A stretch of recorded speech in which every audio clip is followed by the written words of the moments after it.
마가복음 10장 28절에서 31절 말씀이 되겠습니다. 한 목소리로 읽도록 하겠습니다. 베드로가 여짜와 이르되 보소서 우리가 모든 것을 버리고 주를 따랐나이다. 예수께서 이르시되 내가 진실로 너희에게 이르노니 나와 복음을 위하여 집이나 형제나 자매나 어머니나 아버지나 자식이나 전토를 벌인 자는 현세에 있어 집과 형제와 자매와 어머니와 자식과 전토를 100배나 받되 박해를 겸하여 받고 내세에 영생을 받지 못할 자가 없느니라. 그러나 먼저 된 자로서 나중되고 나중된 자로서 먼저 될 자가 많으니라. 아멘. 목사님 나오셔서 말씀 전해 주시겠습니다.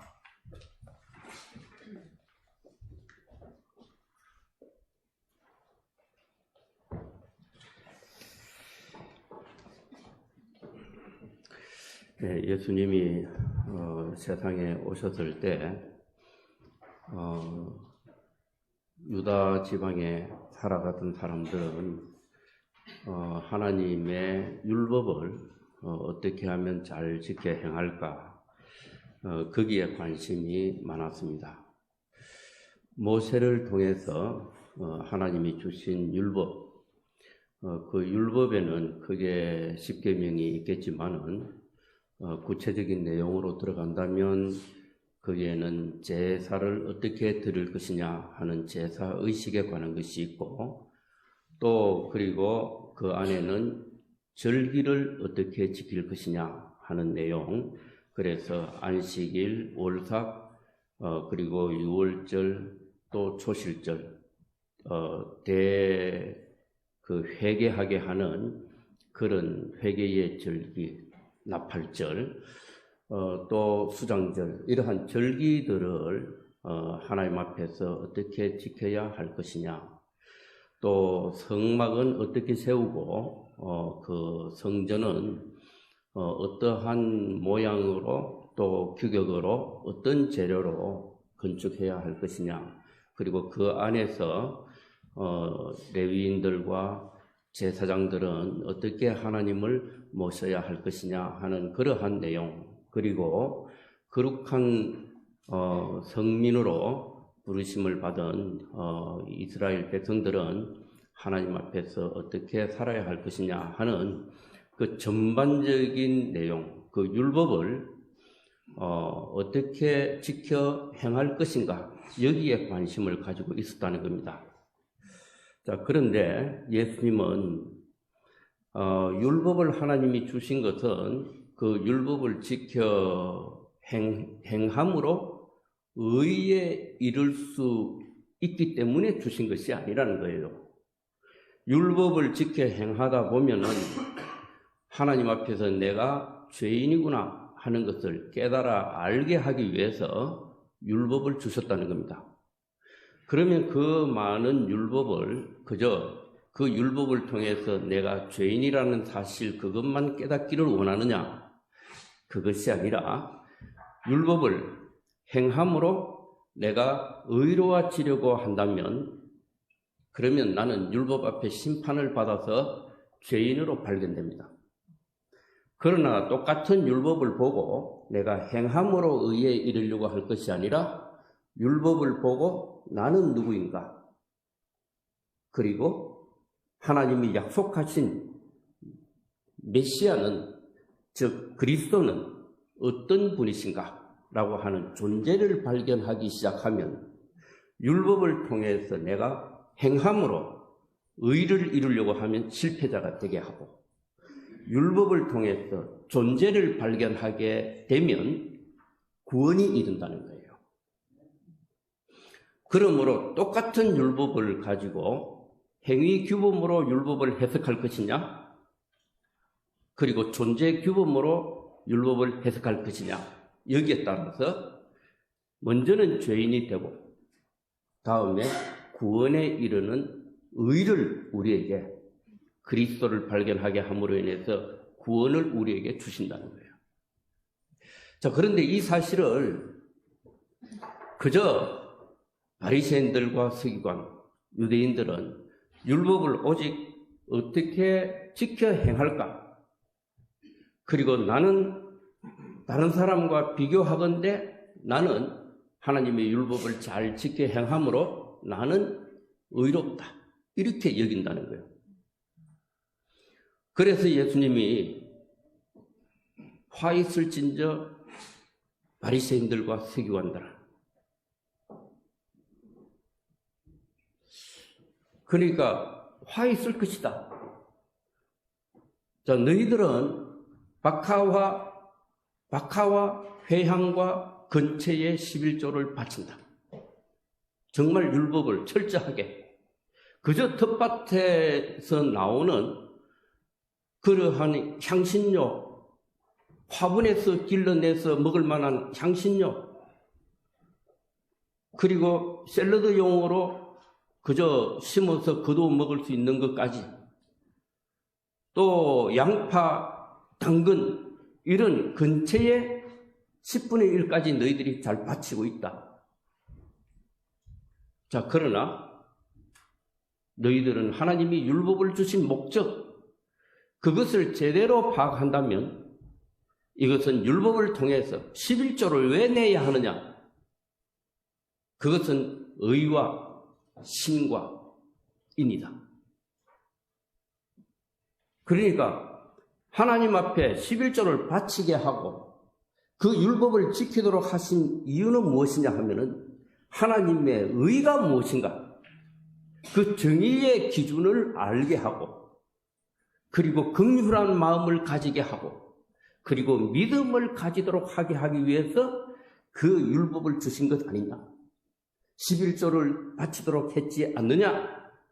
그러나 너희들은 더 중요한 긍휼함과 믿음과 하나님의 의는 버렸지 않느냐? 그랬습니다. 내용은 버리고 형식은 취했다. 그래서 하루살이는 걸러내고, 너희들이 볼 때 하루살이라 여기는 건 걸러내고 낙타라 여겨지는 것은 그것은 삼키는 자가 아니냐. 자기들이 볼 때 율법을 지켜 행하는 것은 엄청나게 위대하고 크고 좋은 것으로 여겨지고, 율법 속에 들어있는 정신, 하나님의 의, 믿음, 긍휼 이런 것은 너희들이 그것은 그저 걸러내버리는 그런 정도로 여기지 않았느냐. 자, 그렇기 때문에 예수님을 만나는 자들은 다 이런 기준 안에 들어있다는 거예요. 그래서 부자 청년 이야기가 나오는데, 예수님 앞에 어떤 사람이 달려와서 길에서 꿇어 앉아서 예수님께 묻습니다. 랍비여, 선한 선생님이여, 내가 무엇을 하여야 영생을 얻으리까? 내가 영생을 얻는데 무엇인가를 하면 영생을 얻을 수 있겠다는 거예요. 무엇을 하면? 행함으로 생명을 얻을 수 있지 않겠느냐? 무엇을 하여야 영생을 얻으리까? 똑같은 질문이에요. 그러므로 내가 무엇을 함으로 영생을 얻을 수 있을 것이다. 행함으로 내가 의에 이르고 행함으로 구원을 얻을 수 있지 않느냐. 이것이 율법 아래에 있는 모든 자들의 신앙 구조예요. 그런데 이 생각은 오늘날 기독교인들 가운데도 너무나도 많이 있습니다. 내가 무엇을 해야 구원을 받고, 내가 무엇을 해야 영생을 얻을 수 있지 않겠느냐. 그래서 어디 가서 봉사활동을 많이 하면, 또 헌신을 많이 하면, 선한 행동을 많이 하면 내가 하나님 앞에 의를 이루고 구원을 받을 수 있지 않겠느냐. 이 생각을 하는 거예요. 자, 그런데 예수님이 그 부자 청년을 향해서 네가 계명을 행하라. 살인하지 말라. 네 부모를 공경하라. 거짓 증거하지 말라. 이런 계명을 쭉 알려줬습니다. 네가 알고 있는 바대로 그 계명을 행하라 그랬습니다. 자, 이 계명은 우리가 행해 보면 나는 죄인이구나 이렇게 발견될 수밖에 없습니다. 예수님이 살인하지 말라 하는 계명을 이 계명을 너희가 알고 있지 않느냐? 그러면서 예수님은 형제를 보고 미워하는 자마다 이미 살인한 자다. 또 간음하지 말라 그렇게 했는데 여자를 보고 마음에 음욕을 품으면 이미 간음하였느니라. 거짓 증거하지 말라. 내 이웃의 것을 탐내지 말라. 자, 이러한 계명들을 이건 지켜보면 결코 지켜 행할 수 없구나. 이걸 깨달아 알아야 된다는 거죠. 거짓 증거하지 말라. 거짓말하지 말라. 세상에서 가장 진한 거짓말을 하는 거짓말이 무엇이냐? 나는 거짓말하지 않는다 하는 게 최고의 거짓말이에요. 그러니까 지금 부자 청년은 그 계명을 내가 어려서부터 다 지켜 행하였습니다. 아직도 뭐가 부족합니까? 자, 예수님이 그를 보니까 부자이기 때문에 계명을 다 지켜 행했다고 하는구나 싶어서 그 청년에게 네가 가서 네게 있는 이 한 가지 계명이 부족한데 네게 있는 모든 것을 다 팔아서 가난한 자들에게 나누어 주라. 그리고 나를 따라오너라. 그랬습니다. 이 부자 청년이 근심하면서 돌아갔습니다. 자, 계명을 지키는데 하나님의 계명을 행함으로 지키려고 하면 실패자가 돼야 하는데 영장이 탁월해서 청년이다. 힘이 있다는 거죠. 그래서 이 계명을 내가 내 힘과 그리고 내 신념으로 정신력으로 지켜 행하려면 행할 수 있다. 이렇게 생각한다는 거예요. 그리고 하나님의 계명을 지키는데 돈이 있으니까 부자니까 그러니까 그 계명을 지키기가 어렵지 않다는 거예요. 쉽게 그저 지켜 행할 수 있다는 거예요. 그런데 예수님이 한 가지 계명이 부족한데 네가 가진 그 모든 것을 팔아서 가난한 자들에게 다 나누어 주라. 그리고 와서 나를 따르라. 이렇게 했다는 거예요. 그 순간에 부자 청년은 근심하면서 돌아가게 됐다. 그러고 난 뒤 예수님이 하시는 말씀이 부자가 천국에 들어가는 것은 낙타가 바늘기로 들어가는 것보다도 어렵다는 거예요. 낙타가 바늘기로 들어가는 것이 부자가 천국에 들어가는 것보다도 쉬울 거다. 이렇게 말씀하십니다. 그 말씀을 듣고 제자들은 깜짝 놀랐습니다. 그렇다면 누가 구원을 받을 수 있겠습니까? 누가 천국에 갈 수 있겠습니까? 이렇게 제자들이 깜짝 놀랐습니다. 그런데 예수님이 사람으로는 할 수가 없다. 그러나 하나님으로는 가능하다. 그랬습니다. 그러면 이 의미가 무슨 의미일까요? 그러면 부자는 천국에 절대로 못 들어간다는 거예요. 부자는. 그런데 그 부자가 천국에 들어가는 이것은 낙타가 바늘기로 통과하는 그보다 어렵다는 거예요. 낙타가 바늘기로 들어가는 통과하는 것이 부자가 천국에 들어가는 것보다도 쉽다. 이렇게 표현합니다. 자, 이것은 왜 그러하냐 하면은, 하나님의 나라는 우리가 이제 예수님 당시에 하나님 나라를 예표하고 있는 곳이 어디냐? 성전이에요. 성전. 그 성전에 들어가 있는 것이 무엇이냐는 거예요. 낙타가 성전 안에 있느냐? 없습니다. 하나님의 성소 안에 뭐가 있느냐? 거기에는 청색, 자색, 홍색 실로 엮어서 수놓아 놓은 그런 휘장들이 있습니다.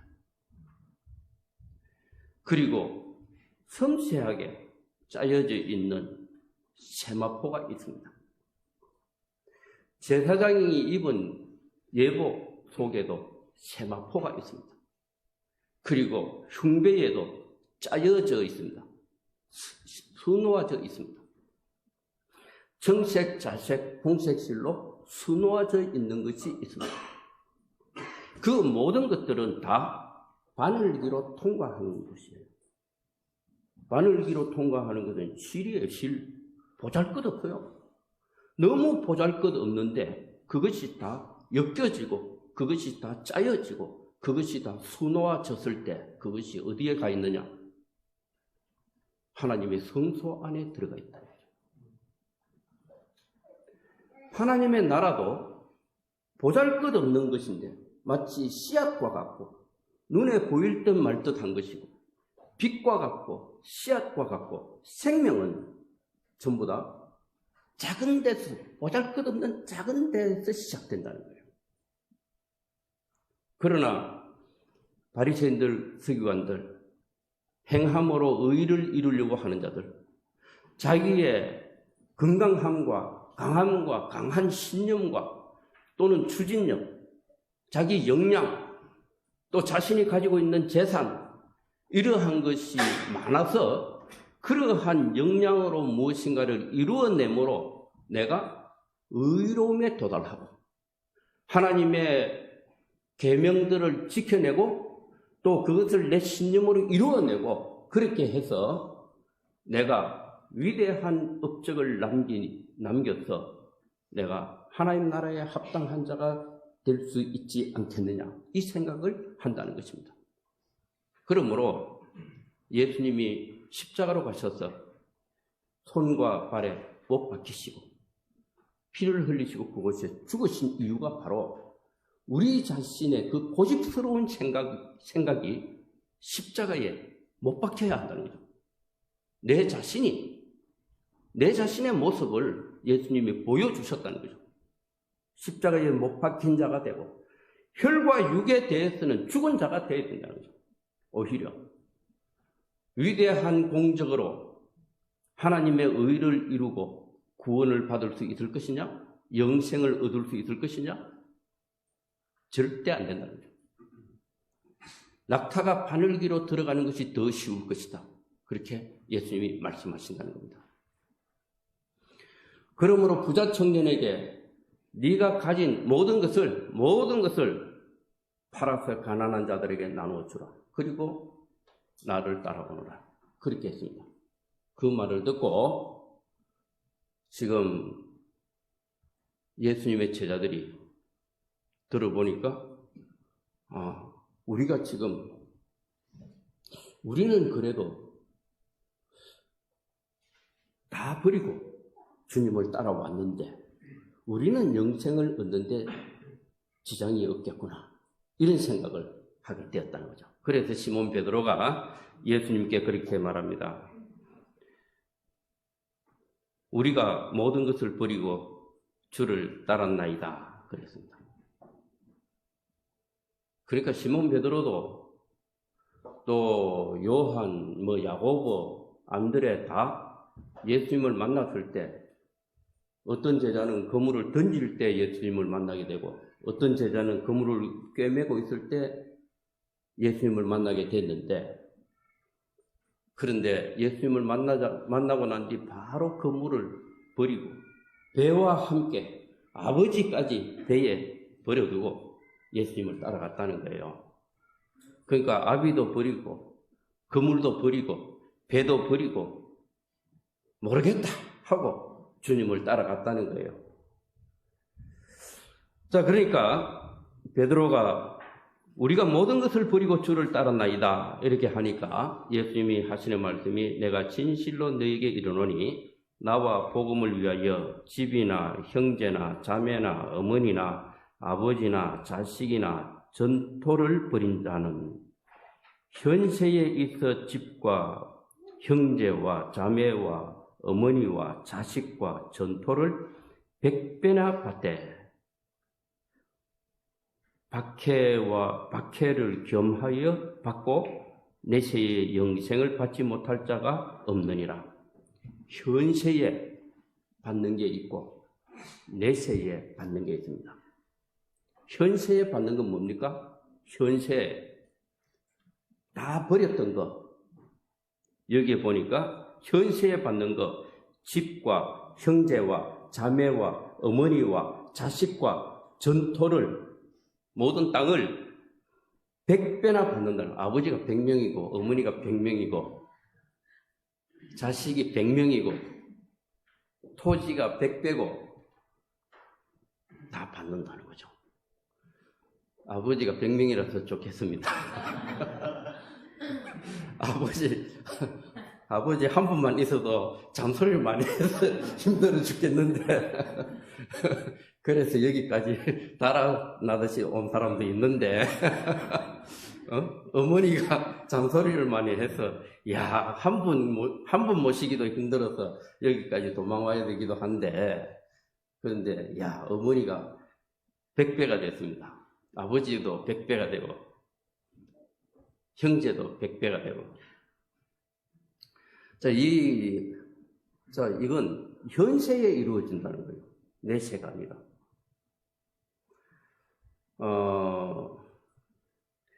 예수님이 복음을 전파하실 때 사람들이 예수님을 향해서 저 사람이 지금 귀신 들렸다 그랬습니다. 그래서 예수님의 어머니와 형제들이, 자매들이 걱정해가지고 예수님 복음 전파하는 그 현장에 찾아갔습니다. 그 제자들에게 좀 우리가 찾아왔다고 좀 알려달라 이렇게 했습니다. 예수님 다 아십니다. 그때 예수님이 뭐라고 하시느냐? 누가 내 형제며 자매며 모친이냐? 여기 있는 내 아버지의 뜻대로 행하는 자가, 제자들을 둘러보시면서 내 형제요 자매요 모친이다 그랬습니다. 내 아버지의 뜻대로 행하는 그들이 내 어머니고 형제고 자매라는 거예요. 가족 개념이 사라졌어요. 혈통을 기준으로 하는 그런 가족이 아니라 하나님의 의를 가진 하나님의 자녀. 그가 내 형제고 자매고 모친이다. 그러면 거기가 무엇일까요? 그게 뭘까요? 오늘날 하나님께로부터 부르심을 받은 자, 에클레시아, 교회죠. 교회는 현세에 있는 하나님의 나라입니다. 100배나 받는다. 100배라고 하는 것은 곱하기 100이라는 뜻이 아니고 100이라고 하는 것은 온전하다. 온전하다. 그래서 우리가 그리스도의 생명을 내가 공급받기도 하고, 그리스도의 생명, 예수 그리스도를 믿음으로 말미암아 내가 거듭나기도 하고, 그리고 양육되기도 하고, 그리고 청년이 되고 그리스도의 장성한 분량이 충만한 데까지 이르게 되는 장성한 사람이 되고, 이 모든 과정 안에 함께하는 자들이 있는 곳, 이 신앙 공동체예요. 교회예요. 주님의 몸된 교회입니다.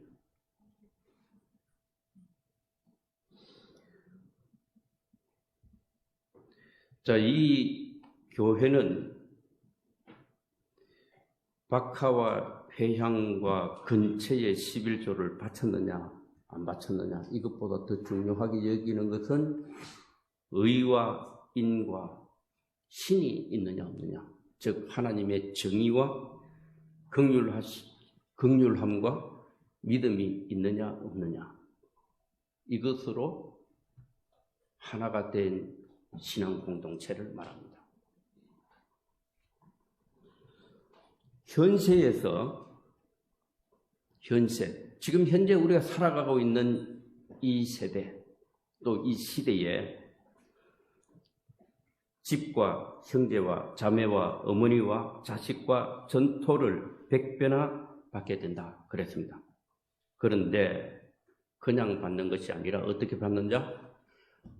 박해를 겸하여 받고 그랬습니다.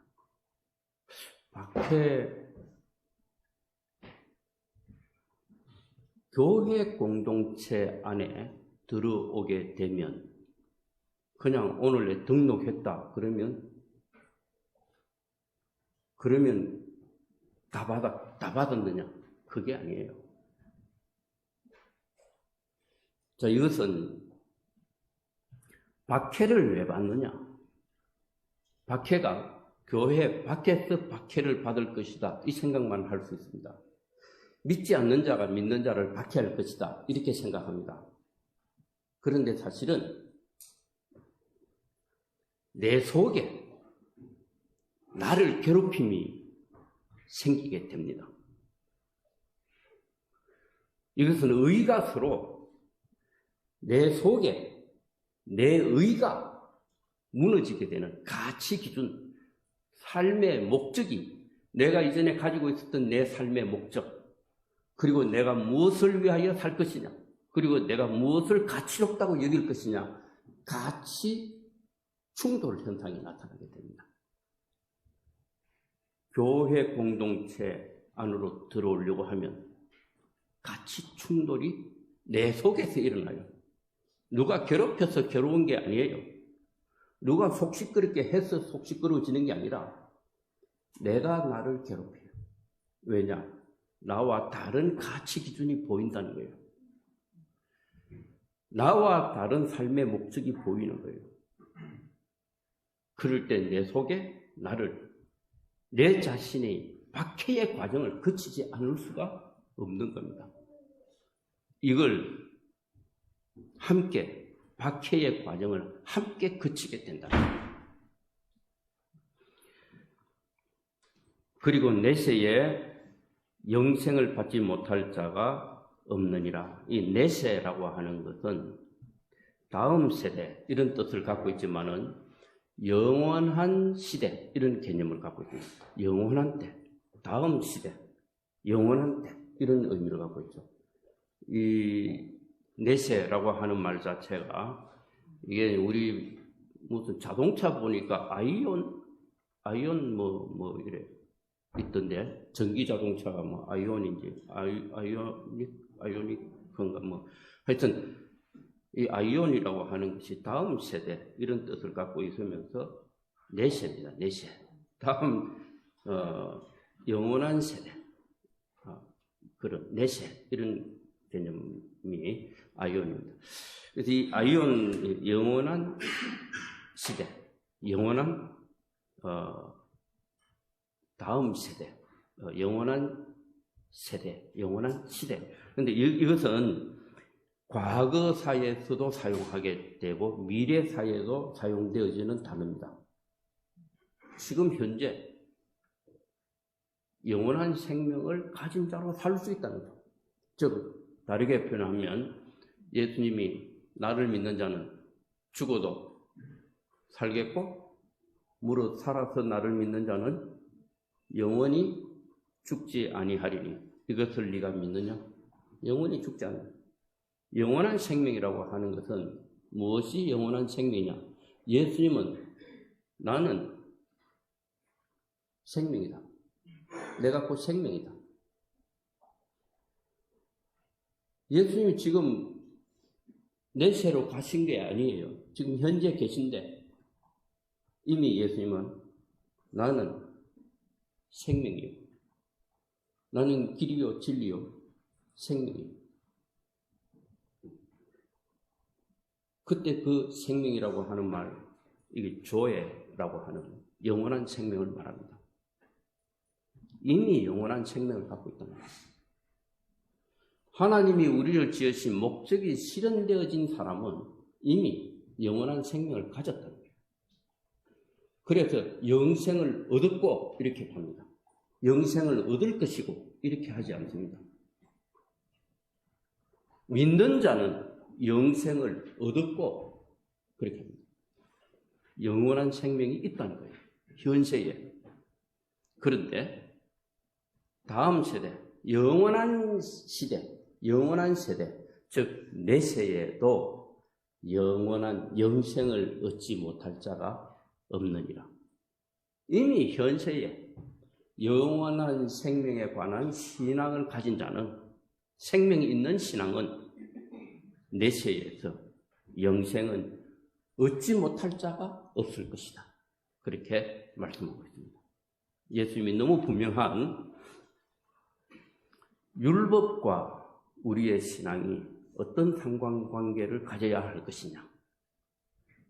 여기에 대해서 예수님이 분명하게 말씀해 주셨고, 그리고 우리가 그 박하와 회향과 근처에 10분의 1을 바칠 것이냐 말 것이냐 이렇게 하나님의 계명을 지킬 것이 아니라 하나님의 의가 무엇이냐, 그리고 하나님의 긍휼하심이 내게 있느냐, 그리고 그리스도에 대한 믿음이 내게 있느냐, 이것을 찾는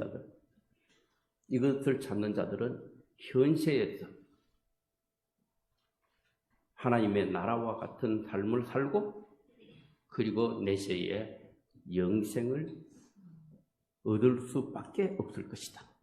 그렇게 약속하셨습니다. 이 약속이 우리 한 사람 한 사람, 우리 교회 모든 성도들에게 임하게 되시기를 축복합니다. 같이 기도하겠습니다. 하나님 아버지, 우리가 이전에는 그저 하나님의 계명을 어떻게 행함으로 의로움에 이를 수 있을 것인가, 이런 것에 관심을 가졌습니다. 그러나 이제 예수 그리스도께서 부자 청년을 통해서 일러주시는 바 영원한 생명을 얻고, 또 현세에서 우리가 어떻게 영원한 신앙 공동체와 더불어서 우리가 하나님의 나라를 먼저 누리고 또 내세에서 영원한 생명을 얻을 것인가 하는 이 문제가 온전하게 해결될 수 있도록 인도하여 주시기를 원합니다. 주님이 가르쳐 주신 이 모든 교훈이 우리 속에 자리할 수 있도록 해 주옵소서. 예수님의 이름으로 기도드립니다. 아멘. 예, 우리 찬송 부르시기 전에 전순옥 교장 선생님 부부간에 오늘 예배에 참석하셨는데 우리가 환영의 박수를 보내도록 하겠습니다.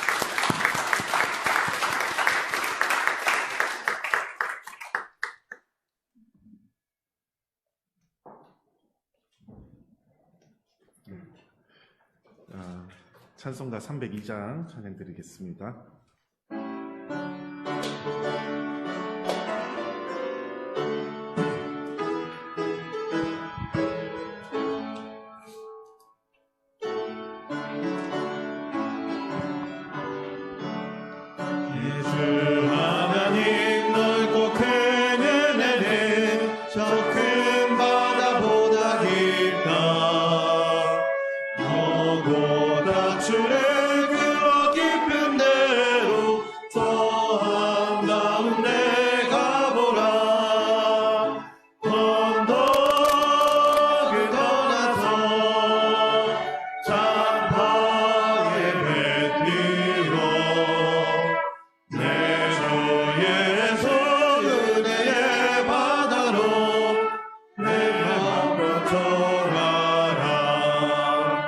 왜 너 인생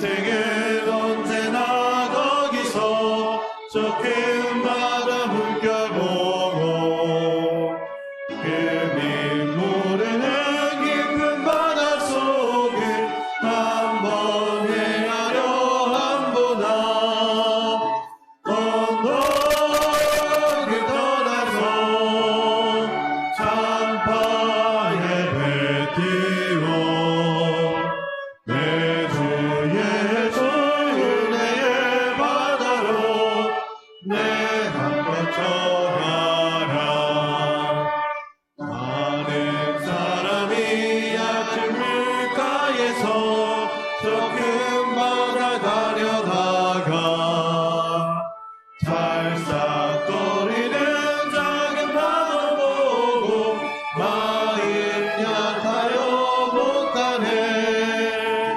언덕을 떠나서 창파에 배 뛰어 내 주 예수 은혜의 바다로 내 맘 가져가라.